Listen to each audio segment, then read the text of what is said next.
Ladies and gentlemen, welcome back to another edition of Total Extreme Wrestling for our TNA 2007 playthrough. I'm BrendenPlayz. It's been a little bit of time since our last episode. I apologise for that. But we're back with more TNA, and we're going to have more episodes coming for you a little more regularly. We've been busy with some other series we've been working on with our universe mode and streaming and stuff, so we've been a little bit busy, but we're going to be back with more TNA because now we begin the most, to me, the best time in the series. Bound for Glory season. It's beginning. The series is beginning today. We're going to show you guys who's in it and the brackets and the matches and things like that. So it's going to be exciting. We're going to show you all that in a moment's time. And quickly though, before we get there, we're going to show you a Slammiversary recap so they get you up to speed with what happened recently. We had our best of a show in the series so far. 96 rated, 20k in attendance. It was in Hawaii. It could have been a lot better. 0.64 rather, pay-per-view buy rate. Headlined by Christian versus Chris Jericho, 99 rated match. It was everything we wanted it to be. It was excellent. It was awesome. Fantastic. Really good. We had Jay Lethal win a loser leaves TNA matchup, and the winner gets a title match. So Jay Lethal won. And Alex Skipper technically lost, but we kind of messed that match up. We made an Ultimate X match to try and spice it up, but by making that, no one could actually technically lose. I forgot about that, but it doesn't really matter. Alex Skipper lost, so we got rid of him. He got fired. Alex Shelley beat AJ Styles to keep the TNA X Division title. We had Mohammad Ahsan beat Goldberg to keep the TNA World title, only 75 rated, so it bombed. But then afterwards we had Paul Heyman turn on Goldberg, and he joined up with Lashley, who destroyed Goldberg afterwards. America's Most Wanted beat Team 3D to keep the tag titles of TNA. Melina beat Molly Holly to keep the Impact Knockouts title. Scott Steiner beat Sting in a bit of a Legends matchup, which actually turned out to be okay. Lita beat Gail Kim. Lita was actually pretty bad. She was not as good as I was hoping. Matt Morgan beat Homicide in an ambulance match to keep the global title, which was really good, 92 rated. Jeff Jarrett beat Jeff Hardy, Abyss, and Fallen Angel. 98 rated match in a King of the Mountain match for the King of the Mountain. The honor of winning the King of the Mountain match. So yeah, we had Monty Brown beat Tanahashi, Santa Asylum 2 beat Kings of Wrestling, and Alyssa Flash beat Shelley Martinez as well on the pre-show. Best pay-per-view so far. Best show we've ever produced so far in this series. Easily. And it worked out pretty well. We had, like I said, a lot of good matches. Now, it's time to move on to the build towards Bound for Glory. So this is the schedule. We just had Slammiversary, which is in June. Next up is Victory Road in July, Hard Justice in August, and No Surrender in September. So No Surrender will be the finale of the Bound for Glory series. So we're going to find out who will challenge for the TNA World title at Bound for Glory at No Surrender. So it's going to be the finale. Over the next 3 months, though, we're going to have a series of matches. We're going to have Bound for Glory series matches. I think everyone in the series will get 10 matches, and each will get a certain amount of points for winning and everything like that. So if you're not really aware of how the Bound for Glory series works, I'm not going to spend the time explaining it. Rather, you guys just Google it or check it out for yourself. But to give you the gist of it, pinfall wins, submission wins, DQ wins, count-out victories, everything like that have a certain point system to it. You get a certain amount of points for winning each matchup, and whoever has the most points by the end of the 10 matches they participate in will become the number one contender. Well, the top 4 will become number 1 contenders, and then the top 4 battle it out in a series of knockout matches to determine who become the number 1 contender. So it is a really good series, and a great way to establish a new star, but also a great way to have good matches on every single show, and every match is important. So that's why I like it so much, because I feel like we're booking something that is very, very important. Every single week we have matches. So I'm going to go ahead, I'm going to show you who is involved in this series, and also show you a little bit behind the scenes how I'm kind of tracking it and how I'm kind of working it. Last year, well, not last year, but in game time last year, but last time we did Bound for Glory series, I wrote it all down on a piece of paper. This time I've moved it onto online, well, on the computer, so I can show you a little bit easier how I all how I do it all. So I'm going to go ahead and show you all that. But first, let's see who is in the Bound for Glory series. Okay, here we go. So these are the 12 superstars, the 12 wrestlers that will be involved in the series. And I've also ranked them from 1 to 12 and given them a projection of where I think they could end up. So based on their performances in the last number of months, this is a projection of where I believe they could end up being at the end of the series. So Chris Jericho currently the favorite to win it, Abyss number 2, Christian 3, AJ Styles 4. So that could potentially be our top 4. And you can see the top 4 has the red line underneath it because the top 4 are the most important 4. You want to be in the top 4 for a chance to make it to the end. You need to be in the top 4. The rest are pretty much irrelevant.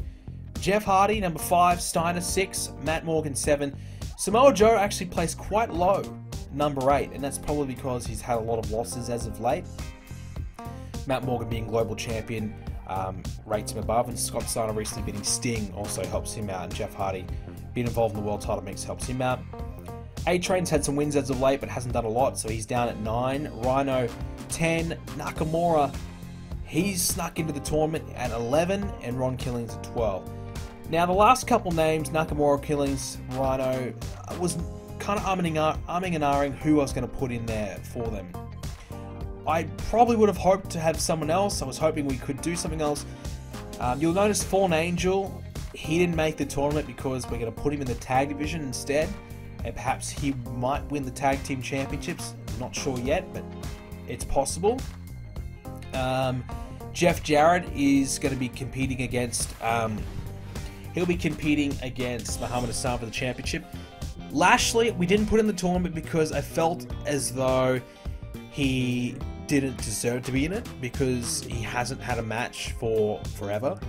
So kind of how I was thinking is that, you know, if I'm looking at this, I want to put guys in who have been working hard and been winning and doing well, or have been attempting to do well, not guys who just recently left and left for MMA. So we're not going to put Lashley in. Instead, he might do something with Goldberg or just be out. We'll have a good enough name outside of the tournament to utilize. Sting is also not in it as well because we're probably going to form the main event mafia very, very soon with Sting being involved. And also, the problem is that we really lacked babyface. As you can see, you know, in the middle there, Jeff Hardy is a babyface. Then you have Steiner, Morgan, Joe, A-Train, 4 heels in a row ranked, and they're all heels. And then Rhino, Nakamura, Killings right down the bottom of babyface. So you can see we're very weak in the babyface department. So that's also a reason why we didn't put Lashley in, because we've got a lot of heels, just don't have the babyfaces at the moment. But there really wasn't many choices to put in there because we're just a little bit weak on the babyface side of things when it comes to our top guys. Because you see the upper mid card, you got the Dudleys, you got Paul London, you got Rhino, Ron Killins, not much there. And if you want to go down a little bit further, you've got Billy Gunn, Cesaro, Chavo, Chris Hero, Frankie Zera, and Tanahashi. Tanahashi could have made it. I think he might have been a decent choice. The reason being I didn't put him in is because we've got him on a pay per appearance deal. And because of that, there's a possibility that at times he might not be available. So it's too risky to put him in this tournament because we need him available all the time to complete his 10 matches. So if there's a risk that he can't show up for a show because he's in Japan, then we're not going to take that. And Road Dogg, Shannon Moore, Nakamura. So really the only guy makes sense there was kind of Nakamura to put in. Rhino's a little bit low down the card, but we stuck him in there again anyways. So we didn't have many options when it comes to the babyface side of things. But we've still got Jericho, we've still got Styles, Jeff Hardy, so there's still some strong faces in the tournament. And hopefully, if we can get Nakamura elevated through this tournament, maybe elevate Ron Killings as well, and Rhino. You know, Killings has got 68 popularity, Rhino has got 70, so they're not that bad. Just a little bit low when you compare to like A-Train, who's got mid-70s, Matt Morgan, that's 73-ish, Samoa Joe, mid to high 70s, so they're a little bit low in contrast to that. It's certainly Nakamura anyways. But yeah, so we want to have Nakamura and Matt Morgan interact as well in this Bound for Glory series, so maybe those two will have a feud within the feud and have a title match at some point. Maybe the next pay-per-view will do Matt Morgan versus Nakamura, because obviously Nakamura recently had that injury, so he was unavailable. But yeah, so that's the Bound for Glory series. And here's a bit of a look at how I'm kind of structuring it. So you can see my top baby faces here, my top heels over here, and this is, well, we actually had this a little bit different. I actually recalculated things and kind of looked at it again and put Christian above Abyss when I looked at it for a second time. It doesn't really matter how you want to view it. It's just, you know, it is what it is. But you can see how many matches I've had, how many wins I've had, how many losses, and then how many points. But also down here, this is how I track how many, who's taken on who in a match. So if they've got an X next to the name, then they've taken on that person some point in the series. We don't want to have duplicate matches. If it comes to multi-man matches, that's okay, but we don't want to have duplicate singles matches. So we want to make sure everyone has a match against everyone in a singles match. There's going to be one combination of singles matches that don't happen because that's just the way it is. There's 12 people in it, and there's, you know, only 10 matches you can do. So one person will miss out on the singles match against someone, but they might reconnect there in a multi-man match anyways. But yeah, so, you know, for example, you might have Jericho and Christian not have a singles match if you wanted to save that for later on the tournament, or you could have them have a singles match on pay-per-view instead and have it be a bit more meaningful. But yeah, so that's how we structure it. So it's pretty simple. If you want to kind of do your own series and your own TW, kind of look at it how I'm doing it here. And you can see here, we track how many times they've won by pinfall, submission, count out, DQ, draw, DQ loss. You know, DQ loss, they lose extra points. Special matches are like gimmick matches or a ladder match or whatever. And then pay-per-view, you get extra points for winning on pay-per-view as well. So, yeah, so it makes all sense there. You can easily just type it all in because with Excel, you can use it to automatically calculate everything for you. So it's very, very simple, very easy to do. So something I would recommend doing if you want to do your own series is something a little bit similar to that. With that being said, we need to get on and get started on this tournament rather. You can see we've got the series here. We need to add a few more names into it as well. Some of them are elsewhere, but like some names like Samoa Joe, put him in. Abyss, he needs to go in. Abyss is already in one. What's Abyss in? Oh no, he's already in it. Jeff Hardy. Jeff Hardy's already in it. Who else am I missing then? Doesn't matter. We'll fix that up later. But some of the other storylines, we've still got Matt Morgan and Nakamura going on. We're going to start this Goldberg, Lashley, Paul Heyman thing and kick that off a little bit more. Do more of that. Gal Kim, Lita. We're going to keep that going even though Lita was pretty bad. Really disappointing. Jericho and Christian Cage, we might as well keep that going and have that be a feud within the feud. Sting. We're going to start planting the seeds for Sting maybe to turn and maybe change his persona. Oh, so we got Abyss in here as well. So Kevin Thorne and Test versus the Kings of Wrestling. So we're making that more of a feud. And we're going to do a little bit more with that over the next few weeks. Bad Influence against America's Most Wanted. That's confirmed. We're going to be doing that. So that's kind of where one of our top baby faces has gone missing. And Alex Shelley versus Jay Lethal. So very tempted to maybe do a shock win for Jay Lethal. Have that be a storyline where Jay Lethal pulls out an unbelievable victory and wins the X Division Championship. So we're going to start pushing Jay Lethal. A lot of you guys have wanted me to do that, and he's recently won at Slammiversary. His popularity has gone up to 54. I think it was at 49 beforehand. 46 it started at. So we've given him a little bit of something, and he's moving up and moving up. So he's pretty good in the ring. He's good enough. So definitely want to do that with him. I know a lot of people have said, hey, why don't you do give him Ric Flair or make him do the Macho Man thing, you know, do something like that. Yeah, we could if you wanted to kind of really switch him up a bit. It's definitely an option, but for now we're keeping him as the young gun coming through, but we could obviously switch it up down the line if we need to. He's still on a pay-per appearance deal. Reason being is because I want to have him keep working in Ring of Honor to keep getting better, because he wasn't wrestling as much.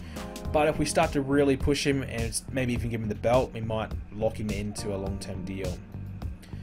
We've got Rocky Romero as well, so we need to start utilizing him. He needs to debut as well. He's on a pay-per-appearance deal, working in a number of different promotions as well. So something we need to kind of work on. So a few little things, but this week the focus will probably be the Bound for Glory series, and maybe the whole show could even be the Bound for Glory series. But we'll get into it. We'll start it. So the BFG series is about to begin. I'm pretty excited because I love this time because, as I said earlier, Meaningful matches. That's what you want. You want as much meaningful matches as you possibly can. And the more you have, the better. Alright, so let's get into it. Let's see how we go. And let's try out the Bound for Glory series. Okay, so we've got our Impact show booked. Let's move along. So Roddy Piper starts off the episode by announcing the Bound for Glory series and who's going to be in the tournament. 91 rated. First match of the series. Damn, that's pretty good way to start it. A-Train beat Rhino by pinfall, so pinfall wins 7 points. Rhino 86, A-Train 91. 93 rated match. Wow, what a way to start the tournament. So, look, you know, A-Train is criminally underrated. We haven't utilized him much, even though he continues to do well. Every single match he's in, he does great. He stepped up again here today. 93, brilliant, absolutely brilliant. Rhino 86. Can't take anything away from Rhino. He's actually really improved. His performances have gone from about 70s to hitting the 80s now. So well done to Rhino. Scott Steiner hyped up his match against Chris Jericho later, so that's happening. That's the beauty of the Bound for Glory series. You see some great matches take place. We had a hype video just hyping up Melina. She's not on the show here tonight, but just hype her up. Addiction versus Saint Asylum 78. So Fallen Angel 89, Kazarian 83. Kevin Thorne 73 and Test 74. So Thorne and Test actually pretty good, not bad. And of course Bad Influence was very good. Shelley 85 for his promo. He's laughing off the threat of Jay Lethal. He's basically saying, "Hey Jay, you're nothing. Who you beaten? You've done nothing for a year now. Why would I be in any way be scared of you at all?" So he's not too worried about Jay Lethal. We had a video hyping up Sting. So just again, the kind of what I would picture in that video is Sting's TNA highlights. So his highlights of his career here in TNA, kind of showing us what he's been able to do in his career. And what would I be doing there is basically reminding the audience of how good Sting was, despite him losing at Slammiversary, just hyping him up.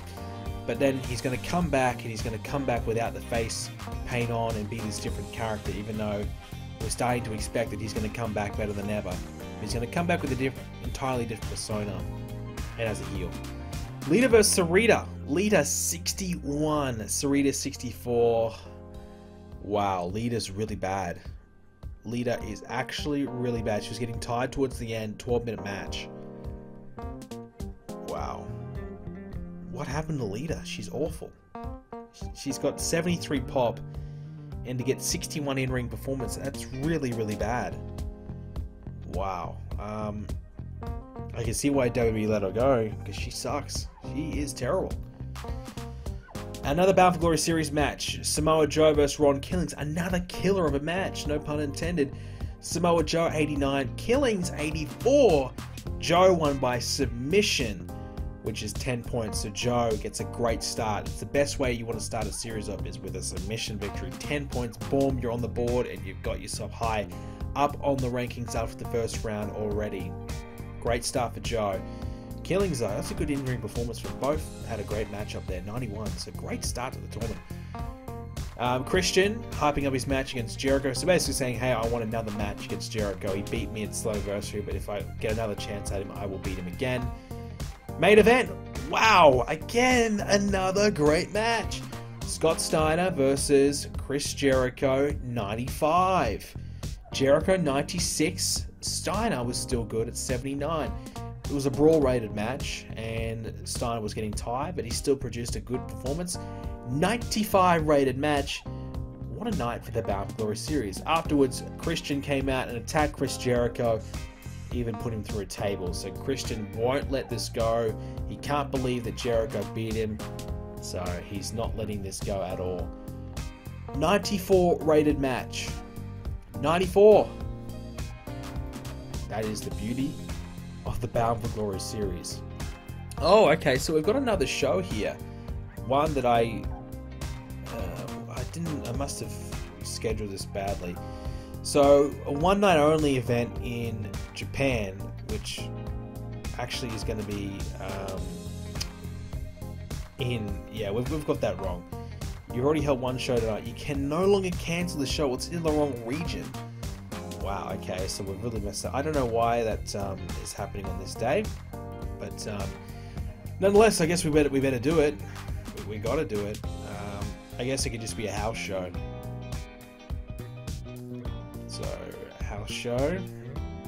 So, it says Japan. We could change it to a different name, but yeah. So, I didn't want to do. I wanted to have another Japan show, but I've obviously didn't check when I was scheduling it, so I just kind of put it in the schedule, not thinking of when it was meant to be, or had the wrong date in mind. So we've accidentally done ourselves a show here. We didn't want to, but that's okay. We can go ahead. We can have another little house show. It says one only in Japan. We can change it to something else. So we'll do a little house show here and kind of advance a few. Well, we might even trial a few different matchups here, utilize some of our younger talent, maybe bring up some developmental talent and try and take a look. So we've got a little house show here and we'll utilize it. We may as well. It's an accident, but sometimes accidents can be good. So we'll test it out and we'll show you some results. Okay, so the results of this Japan, whatever show that was never meant to happen, well, not yet. We turned it into a bit of a house show. We called up some developmental names to utilize in this show. Had a bit of fun with it. We'll see how it goes. We tried a few different things, so we'll see. So here's a match. The Shield. We did it. Reigns, Ambrose, and Rollins had a 6-man match against the Insane Asylum, Abyss, Test, Kevin Thorne. 82 rated. Dean Ambrose 59, Roman Reigns 54, Rollins 66. Kevin Thorne 68, Test 77, Abyss 96. So there you go. We had a match there. Something different. A good chance to see where the Shield's at, and they're okay. Rollins and Ambrose not too bad. Reigns a little bit behind them, but they're okay. ODB promo. She's going to have a match against Christy Hemme, 54. So ODB 51, Christy 57. So if we had to call up one, you'd have to say Christy. Jay Lethal versus Chris Sabin. Gave them a long match, 18 minutes to see how well Jay Lethal's going. 78 for Jay, 86 for Chris. So Chris Sabin pretty good. Billy Gunn, Eric Young had a match. We haven't used too much of these guys for a while, so I threw them on the card. We had some extra time. Matt Morgan and Nakamura had a little back and forth on the mic here. Nakamura performed poorly, probably because he can't speak good English, but they ended up having a bit of a brawl in a talk show segment. Whoa, Bobby Roode versus Jeff Hardy, 96. Okay. What? Okay. Roode 85, Jeff Hardy 93. Where did that come from? Maybe Bobby Roode should be in this tournament. Bound for Series. What a match. Nice. Cody Rhodes had a match against Homicide. Cody 56. And they have good chemistry, so not a great effort from Cody. Not great. Homicide 92 is very good. Cody with good chemistry, so realistically his performance was probably 50. He wants to get called up from developmental. I don't know if he's ready yet. Don't know. Ahsan promo. So we're going to do Jeff Jarrett versus Mohammad Ahsan on this show. Reason being because it's not televised. It's basically just a live event, so we could just get a gauge just to see how this match is going to go. So we've made it a 25-minute match, a time limit finish. So we're not going to have a winner, but we can see how well this feud could potentially perform. 92. So Jeff Jarrett 93, Ahsan 95. So there you go. So time limit finish, 92 rated match. So that would actually be pretty good on a real show. So overall, we actually had 91 rated, which is kind of crazy. We didn't really mean for this to happen, but it did. Mohammad Ahsan wasn't happy by losing, for having a draw. He wanted to win, but whatever. And we'll give Abyss some love. And Bobby Roode, what a match! That was a killer match, actually. 96. So we might have to start doing a little bit more with Bobby Roode. I obviously like Bobby Roode a lot, but we just haven't really had a spot for Bobby Roode. Just hasn't quite been a spot for him.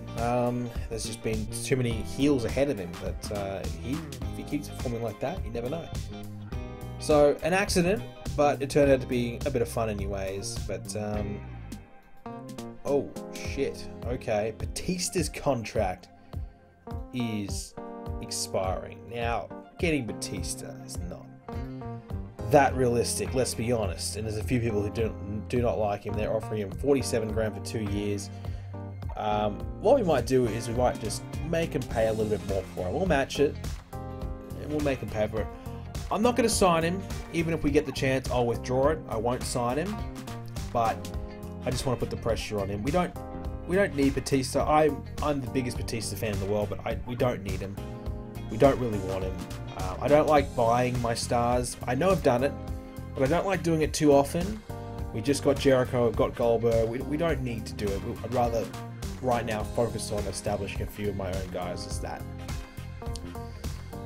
Shane McMahon have offered something to Shane.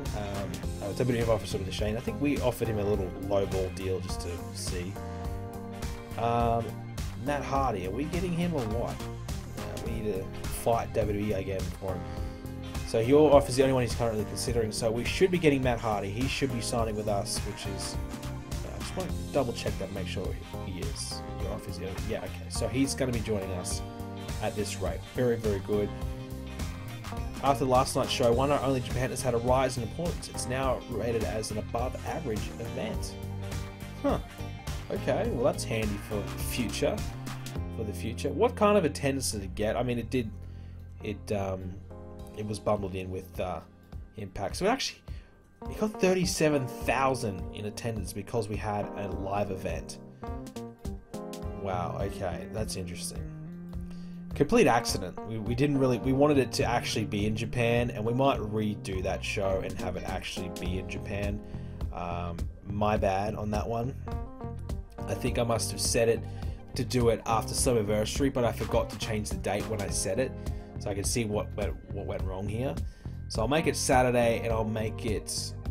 We'll do it again week 4 of this month, so we'll do it again straight away. But yeah, my bad. I'll take that one. That was a mistake. But we did end up getting a chance to look at a few different things. You know, for example, Bobby Roode having a good night. I think that's got to be his best match, yeah? Has to be. Yeah, definitely. Easily his best match so far in his TNA run. So it wasn't all a waste of time. We got to see Jay Lethal, see how he'd go. And also get a bit of a look at Ahsan and Jeff Jarrett. So whilst it is named One Night Only Japan, that show, it was an accident. It didn't change the date properly. It ended up being okay. It ended up being fun and something to kind of have a bit more of a look at. Apparently Samoa Joe is my number 2 guy right now. He's my top heel. That's interesting. Considering his popularity is on his 70s. So is he that big of a star? He's leapfrogged Christian Cage, who's 89? That's hard to believe. Very hard to believe. That's kind of really odd. Anyways, it is what it is. Ron Killins had a really good matchup. He might have bumped up a little bit in popularity. Rhino as well. He had a good match. Yeah, so he's straight 70s across the board now. A-Train doing well. So Battle for Glory series really handy in just establishing names, just establishing guys, having good matches regularly, and helping people's popularity improve because they're having good matches. So guys that probably wouldn't work with each other, the low-end guys get a chance to work with each other. You know, Killings just to have a program with Christian Cage, for example, rather than that match never happening. It has to happen in the series at some point. So they get a chance to work with some of the top guys, have better matches than they normally would be having, and potentially gain a little bit more popularity. So it's a bit of a win-win situation. Battle for Glory series will continue next episode, much more to come. I think we might call up Christy Hemme. We're looking at maybe calling up a few names. ODB was okay, not as good as Christy, but she's probably about as ready as she's ever going to be. Cody Rhodes could have been a lot better. A little bit disappointing, but he did his best, I guess. Or was it 54, something like that? 56. So I think he can do better. I would like for him to be better and do better, but I don't know if he's ready to be able to produce that yet, but sometime down the future, hopefully. Rollins was good. Ambrose was good considering their popularity. They were pretty good, and it was good to get a bit of a look at how they're performing as a bit of a unit. So the Shield, which was fun to see, anyways. But we'll leave it there. We've got a lot more to come in the next coming episodes. More Bound for Glory series. We'll track it more. We'll show you more. We'll have a lot more matches. And it's going to be a lot more fun. So thank you for watching, ladies and gentlemen. Hope you enjoyed this episode of TNA. As always, 100 likes equals another episode. More likes, more episodes from me. I know I've been a little bit inactive with the episodes over the last month or so. That's going to change because I'm going to have a little bit more time on my hands to do more. So I'm going to be definitely doing more because I'm really excited to play this Bound for Glory series. So keep an eye out for it. Thank you for watching. And I'll see you all in the next episode.